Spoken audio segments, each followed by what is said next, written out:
பசங்களா, ஒரு wonderful mark ரூம்ல இருக்கும். மேம் இதெல்லாம் என்னன்னே தெரிய மாட்டேங்குது, பட் இருந்தாலும் நான் படிச்சுட்டு இருக்கேன் அப்படின்னு தானே இருக்கு. கொஞ்சம் கொஞ்சமா தெரிஞ்சுக்கலாம் சரிங்களா. இது என்னது, electric circuit. Yes, electric circuit அப்படிங்கிறது எப்பவுமே ஒரு க்ளோஸ்டு பாத்தா அதுல இருக்கும். அந்த எலக்ட்ரிக் சர்க்கியூட்ஸ்குள்ள யாரு போவாங்கன்னு பாத்தீங்கன்னா எலக்ட்ரான்ஸ் ஃப்ளோ ஆகும். எங்க இருந்து எங்க போவாங்க, ஒரு டெர்மினல்ல இருந்து இன்னொரு டெர்மினலுக்கு போவாங்க. அப்படி ஒரு டெர்மினல்ல இருந்து இன்னொரு டெர்மினலுக்கு போகும்போது இடையில நம்ம ஸ்விட்ச் போட்டாதான் இதெல்லாம் நடக்கும். இடையில வந்துட்டு பாத்தீங்கன்னா ரெசிஸ்டன்ஸை மீட் பண்ணுவாங்க, இந்த மாதிரி ஒரு லேம்பை மீட் பண்ணுவாங்க, பேட்டரிஸ், இந்த மாதிரி எக்கச்சக்கமான விஷயத்த இடையில அவங்க மீட் அப் பண்ணிட்டே போவாங்க. ஸோ ஒரு எலக்ட்ரிக் சர்க்கியூட் எப்பவுமே க்ளோஸ்டு பார்த்தாதான் இருக்கணும்.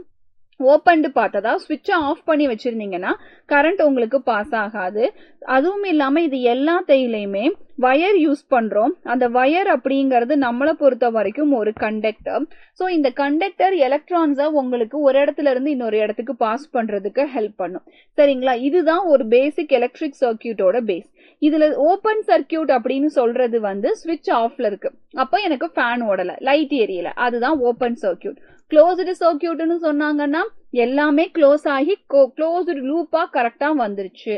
அப்ப அதை நம்ம என்னன்னு சொல்லலாம், எனக்கு ஸ்விட்ச் ஆன் பண்ணிட்டேன் ஓகேங்களா, அதுதான் க்ளோஸ்டு சர்க்கியூட். ஷார்ட் சர்க்கியூட்னு ஒன்னு இருக்கு. இடையில ஏதாவது ஒன்னு டேமேஜ் ஆகி நமக்கு கரண்ட் டக்குன்னு நான் ஸ்விட்ச் போட்டிருந்தாலும் டப்புன்னு போயிடுறது, அதுதான் ஷார்ட் சர்க்கியூட். இது எல்லாமே வந்து அப்கமிங் கிளாஸஸ்ல இன்னும் ரொம்ப சூப்பரா படிப்பீங்க நீங்க. ஸோ இனிமேல் எலக்ட்ரிக் சர்க்கியூட்டை பத்தி உங்களுக்கு டவுட்டே வேணாம். ஸோ இதுல ஒரு கிளாரிட்டி கிடைச்சிருக்கும்னு நினைக்கிறேன். நெக்ஸ்ட் ஒரு வண்டர்ஃபுல் மார்க் ரூம் செஷன்ல உங்களை நான் மீட் பண்றேன்.